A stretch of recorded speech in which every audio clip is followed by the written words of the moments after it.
अगर आप एक न्यू म्यूचुअल फंड डिस्ट्रीब्यूटर है तो आपके पास दो ऑप्शन है या फिर दो बिजनेस मॉडल है जिस पे आप काम कर सकते हैं। पहला तो है कि आप डायरेक्टली जो म्यूचुअल फंड कंपनी है उनके साथ डील कर सकते हैं। दूसरा है कि आप किसी भी नेशनल डिस्ट्रीब्यूटर के अंदर एज अ सब डिस्ट्रीब्यूटर काम कर सकते हैं। तो आज के इस वीडियो में मैं इन दो जो बिजनेस मॉडल है इनका जो वेरियस एस्पेक्ट है इसके बारे में बात करेंगे, इसका प्रोज एंड कॉन्स के बारे में बात करेंगे और वीडियो के अंत में मैं मेरा ओपिनियन दूंगा कि आपके लिए कौन सा बिजनेस मॉडल सही है। नमस्कार दोस्तों, मेरा नाम है आस्तिक बिद और मैं एक म्यूचुअल फंड डिस्ट्रीब्यूटर हूँ। तो इस टॉपिक के बारे में बात करने के लिए आई थिंक मैं परफेक्ट पर्सन हूँ। इस टॉपिक के बारे में मैंने बहुत सारा रिसर्च किया, तो ये सारा रिसर्च कॉपी को देख के मैं आपको इस वीडियो में शेयर करूंगा सारा चीज़। तो वीडियो पे बने रहिए। हो सकता है कि इस वीडियो का क्वालिटी थोड़ा सा ख़राब आ रहा होगा क्योंकि लाइटिंग अच्छा नहीं आ रहा है। मैंने बहुत कोशिश किया एडजस्ट करने का कैमरा को, बट आप उसको एडजस्ट कर लीजिए। आप वीडियो को बिल्कुल भी स्किप मत कीजिए। बिलीव मी, ये वीडियो आपका जो सारा डाउट एंड क्वेरीज है इसको सॉल्व कर देगा। मैंने बहुत रिसर्च किया है। तो जो पहला बिजनेस मॉडल है वो है कि डायरेक्टली आप जो एएमसीज है मतलब म्यूचुअल फंड कंपनी है उनके साथ डील करते हैं, जैसे कि एचडीएफसी म्यूचुअल फंड कंपनी हो गया। तो पहला मॉडल में क्या करते हैं आप डायरेक्टली जो एएमसीज है उनके साथ आप रजिस्टर कराते हो आपको खुद को एंड उसके बाद आप बिजनेस स्टार्ट करते हो। जो एएमसीज होता है वो क्या है, वो मैन्युफैक्चरर है, मतलब AMCs are the producer of the product. जब आप डायरेक्टली डील करते हो तब आप डायरेक्टली मैन्युफैक्चरर से डील करते हो, मतलब डायरेक्टली आप कंपनी से डील करते हो। इसका मतलब आपका और कंपनी का एक रिलेशन बिल्ड होता है वहाँ पर। और जो भी सारा सपोर्ट वगैरह है, चाहे ऑपरेशन सपोर्ट हो या फिर अकाउंट ओपनिंग सपोर्ट हो, सारा जो सपोर्ट है वो फंड हाउस की तरफ से ही दिया जाता है।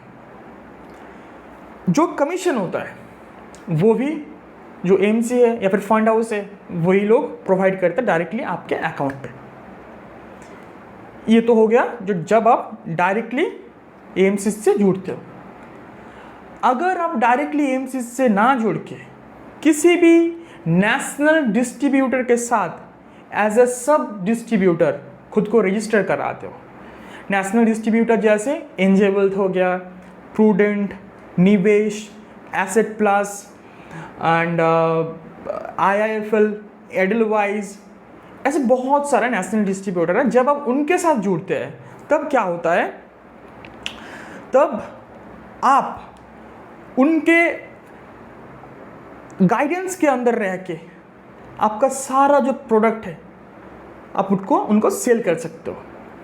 ठीक है, मान लेते हैं कि आपने एनजे के साथ पार्टनरशिप किया, तो एनजे का जितने भी सारा प्रोडक्ट है, चाहे म्यूचुअल फंड हो गया, इंश्योरेंस हो गया या फिर फिक्स डिपॉजिट हो गया, एनपीएस, आप एक बार रजिस्टर करके उन सारा जो प्रोडक्ट है आप उनका एक्सेस आपको मिल जाता है। तो आपको अलग से कोई भी रजिस्ट्रेशन करने की ज़रूरत नहीं है। ये तो हो गया पहला पॉइंट। पॉइंट नंबर 2 है कि जो कमीशन है, मैंने वहाँ पर क्या बोला था कि कमीशन आपको डायरेक्टली फंड हाउस देता है, बट यहाँ पर जो आपको कमीशन मिलेगा वो कमीशन देगा जो आपका डिस्ट्रीब्यूटर है वो देगा। आप अगर एनजे के साथ जुड़ते हो तो आपका जो कमीशन देगा वो एनजे खुद देगा। मान लेते हैं कि एनजे आपका क्लाइंट से 100 रुपये कमाता है, तो आपको वहाँ से लगभग 70 to 80 रुपया आपको देगा और जो 20 से 30% है वो अपने पास रखेगा, क्योंकि उन्होंने आपको एक इंफ्रास्ट्रक्चर दिया है और आपको गाइडेंस भी दे रहा है। ठीक है,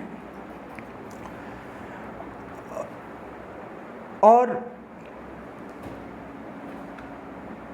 हाँ, ये है कि यहाँ पर जो कमीशन मिलेगा वो जो पहला वाला मॉडल बताया मैंने, मतलब जो आप डायरेक्टली एएमसी से जुड़ते हो वहाँ पर आपका 100 रुपये आपको ही मिलता था, बट यहाँ पर आपको 80 रुपीज़ या फिर 70 रुपीज़ मिलेगा, क्योंकि आप उनके अम्ब्रेला के अंदर रह के काम कर रहे हैं। ठीक है, जब आप डायरेक्टली जुड़ते हो तब क्या है, इसका आपको सारा सर्विस खुद को देना होगा। ठीक है, मान लेते कि आप HDFC के साथ जुड़े हो, एक्सिस के साथ जुड़े हो, ऊपर से आप UTI के साथ जुड़े हो, जितने भी सारा सर्विस है, चाहे अकाउंट ओपनिंग की बात कर ले या फिर एप्लीकेशन फॉर्म की, आपको ये फिल करना होगा। ठीक है, आपको वहाँ से कोई भी एक्स्ट्रा सपोर्ट नहीं दिया जाएगा। यहाँ पर एक बेनिफिट है कि आप जो कमीशन है वो AMCs के साथ नेगोशिएट कर सकते हैं। और जब आप सब डिस्ट्रीब्यूटर बनते हो तब आपको कोई भी फॉर्म एक्स्ट्रा फिल करना नहीं होगा, कोई भी आपको अलग से सॉफ्टवेयर वगैरह परचेस करना नहीं होगा।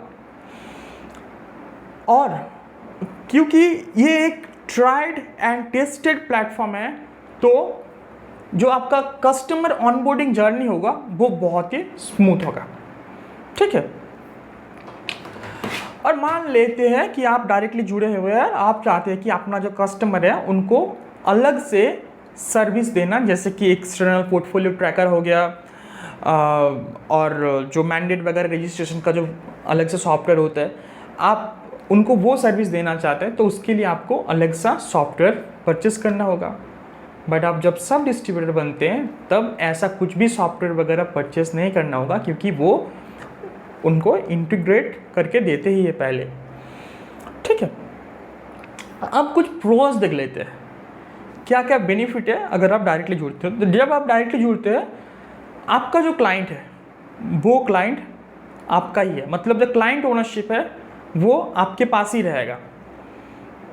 ठीक है, और यहाँ पर ब्रांड विजिबिलिटी आपका होगा, क्योंकि आप डायरेक्टली AMC से जुड़े हो और आपने कोई भी म्यूचुअल फंड कस्टमर को सेल आपने किया, तो जो भी ट्रांजैक्शन होगा AMCs एंड इन्वेस्टर के बीच, उसमें आपका ब्रांड विजिबिलिटी बहुत ज़्यादा रहेगा। ठीक है, और नंबर 3 क्या है? नंबर 3 प्रोज है कि आपको कोई भी ये रेस्ट्रिक्शन नहीं रहेगा कि आप ये चीज़ या फिर ये फंड का म्यूचुअल फंड नहीं प्रोवाइड कर सकते। यहाँ पर आप किसी भी कंपनी के साथ जुड़ के किसी भी कंपनी का किसी भी AMC का म्यूचुअल फंड दे सकते हैं। ये तो हो गया प्रोज। इसका कॉन्स क्या है? इसका कॉन्स यही है कि मैंने जैसे पहले बताया कि यहाँ पर आपको सॉफ्टवेयर वगैरह खरीदना पड़ेगा, तो इसका जो इनिशियल इन्वेस्टमेंट है, इनिशियल फाइनेंस रिक्वायरमेंट वो बहुत ज़्यादा है। ठीक है, लिटिल बिट हाई है। और आप अगर उनको एक यूज़र इंटरफेस देना चाहते हैं, एप्लीकेशन वगैरह प्रोवाइड करना चाहते हैं, उसके लिए भी आपको अलग से खर्चा करना पड़ेगा। ठीक है, एंड आपको बहुत ज़्यादा एक्सपेरिमेंट करना पड़ेगा सॉफ्टवेयर्स में। आप जब भी सर्च करोगे कि आपको लाइक UI के लिए, यूज़र इंटरफेस के लिए कौन सा सॉफ्टवेयर देना है, आपको बहुत ज़्यादा इंटरनेट पे भी रिसर्च करना पड़ेगा, या फिर आपको YouTube पे भी रिसर्च करना पड़ेगा कि आपको ये वाला सॉफ्टवेयर अच्छा है आपके लिए या फिर ये वाला ख़राब है। तो आपको ये सारे कॉन्स झेलना पड़ेगा। और दूसरे साइड मतलब आप जब सब डिस्ट्रीब्यूटर बनते हैं, तो यहाँ पर क्या क्या कॉन्स है? एक तो कॉन्स है कि क्लाइंट का ओनरशिप आपके पास नहीं रहेगा। क्लाइंट का ओनरशिप आपके पास नहीं रहेगा। अगर आप NJ के साथ जुड़ते हैं तो क्लाइंट का ओनरशिप NJ के पास रहेगा। अगर NJ कभी भी कोई भी प्रोडक्ट लॉन्च करता है जो डायरेक्टली कस्टमर को अगर प्रोवाइड कराने वाला प्रोडक्ट, तो वो प्रोवाइड कर सकते हैं, क्योंकि क्लाइंट का ओनरशिप आपके पास नहीं है। ठीक है, और बहुत बार क्या होता है कि आप बहुत सारे AMCs का जो म्यूचुअल फंड होते हैं वो आप प्रोवाइड नहीं कर सकते। मान लेते कि NJ के साथ ICICI का पार्टनरशिप नहीं है, तो जब आप NJ के साथ जुड़े हो तब हो सकता है कि आप ICICI का जो फंड है वो प्रोवाइड नहीं कर सकते।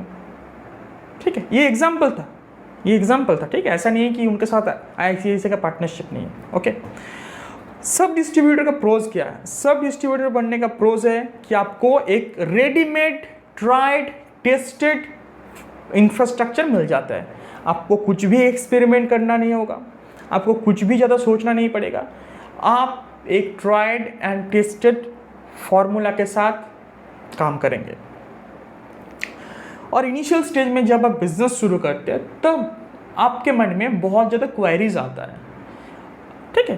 तब सब डिस्ट्रीब्यूटर बनने के ये फ़ायदा और एक भी है कि आपका जो सारा क्वेरीज है वो जो आपका मेन डिस्ट्रीब्यूटर है वो सॉल्व कर देगा, क्योंकि उनका ऑफिस रहता है। तो आपको अलग से क्वेरीज सॉल्व करने के लिए इधर उधर भटकना नहीं पड़ेगा, ठीक है। और एक बेनिफिट है यहाँ पर, वो है कि आप वेरियस प्रोडक्ट को अपने कस्टमर को प्रोवाइड कर सकते हैं। अगर आप डायरेक्टली म्यूचुअल फंड कंपनी के साथ जुड़ते हैं तो सिर्फ आप म्यूचुअल फंड ही प्रोवाइड कर सकते हैं, ठीक है। बट अगर आप किसी डिस्ट्रीब्यूटर के अंदर जुड़ते हैं तब आप उनको इंश्योरेंस प्रोवाइड करा सकते हैं, फिक्स डिपॉजिट प्रोवाइड करा सकते हैं, एनसीडीज प्रोवाइड करा सकते हैं, एनपीएस प्रोवाइड करा सकते हैं। आपको अलग से कोई भी रजिस्ट्रेशन नहीं करना होगा। और यहाँ पर इतना ज़्यादा फाइनेंशियल नीड नहीं है। मैंने बताया कि वहाँ पर सॉफ्टवेयर वगैरह खरीदने के लिए आपको अलग सा फीस देना पड़ता है, अलग से आपको स्टाफ वगैरह भी हायर करना पड़ेगा, आपको बहुत ज़्यादा टाइम इन्वेस्ट भी करना पड़ेगा। पर यहाँ पर ऐसा कुछ भी नहीं है, आपको ज़्यादा इन्वेस्ट करने की ज़रूरत नहीं है। यहाँ पर जो सबसे बड़ा कॉन है वो है कि आपको लाइफ टाइम तक आपको अपना जो रेवेन्यू है वो शेयर करना पड़ेगा। जो शुरू में है, मतलब म्यूचुअल फंड की आप इनिशियल स्टेज में हो जब आप, तब तो ये आपको इतना दर्द नहीं देगा। आप अगर 100 रुपये भी कमाते हो और वो अगर 20 रुपये भी ले लेता है तो आपको इतना दर्द नहीं होगा। बट जब आपका ईएम बढ़ जाएगा, 100 करोड़ 200 करोड़ हो जाएगा, जब आपका कमीशन महीने में 10 लाख आने लगेगा, तब जो वो 2 लाख रुपए ले लेगा ना, आपको बहुत ज़्यादा दर्द देगा, ठीक है। बट अगर आप डायरेक्टली जुड़ते हैं तब आपका 100 रुपये का कमीशन 100 रुपये ही रहेगा, 10 लाख का कमीशन 10 लाख आपके अकाउंट में ही आएगा, ठीक है। सो अभी आप बोलोगे अभी करना क्या है। सारा जो प्रोज था, कॉन्स था, सारा जो ऑप्शन था मैंने बता दिया। अभी करना क्या है, व्हाट टू डू नाउ, क्या करना चाहिए अभी। तो ये मेरा पर्सनल ओपिनियन है, ठीक है। मैं भी एक म्यूचुअल फंड डिस्ट्रीब्यूटर हूँ, तो ये मेरा पर्सनल ओपिनियन है।